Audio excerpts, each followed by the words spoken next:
C'est une visite qui valait son pesant d'or, celle effectuée ce mardi 20 janvier 2026 à l'école régionale de l'eau de l'Université de Kinshasa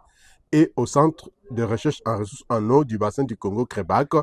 par le professeur Jean-Pierre Mpiana Chitenge, président du comité de pilotage de l'auto-évaluation interne, qui était accompagné du professeur Michel Bissakiboul, point focal uniquine du projet CADOC. Une descente qui rentre dans le cadre du projet renforcement des capacités pour l'évaluation et l'assurance qualité des formations doctorales et de la recherche CADOC de l'Université de Kinshasa. Le professeur Jean-Pierre Mpiana s'est dit satisfait des avancées réalisées par l'École régionale de l'eau et le CREBAC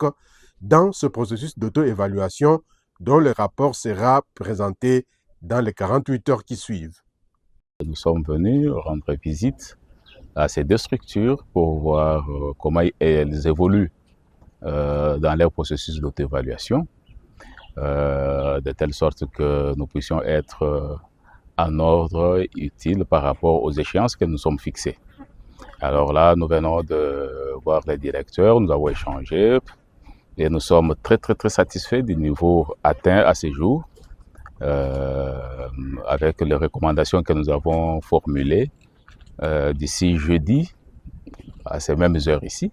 nous aurons ces rapports-là. À l'issue de la visite, ces deux membres de la cellule interne d'assurance qualité de l'Université de Kinshasa ont souligné le caractère important de la ressource eau qui fait l'objet de formations à l'école régionale de l'eau de l'UNIKIN et de recherche au centre de recherche en ressources en eau du bassin du Congo Crébac. C'est le sentiment de satisfaction parce que nous avons vu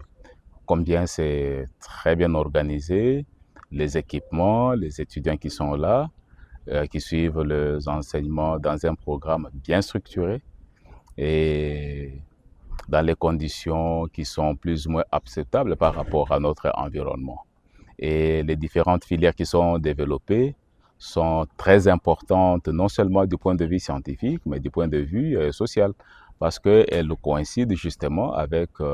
les problèmes que nous rencontrons dans la communauté, tout autour de la question de l'eau dans ses diverses dimensions, bien entendu. Loin d'être un simple exercice administratif,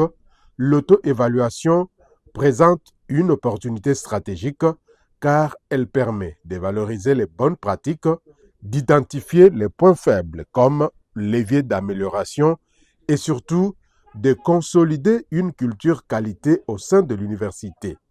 Et l'école régionale de l'eau, en tant qu'école d'excellence, ne lésine pas sur les moyens à mettre en œuvre pour les demeurer.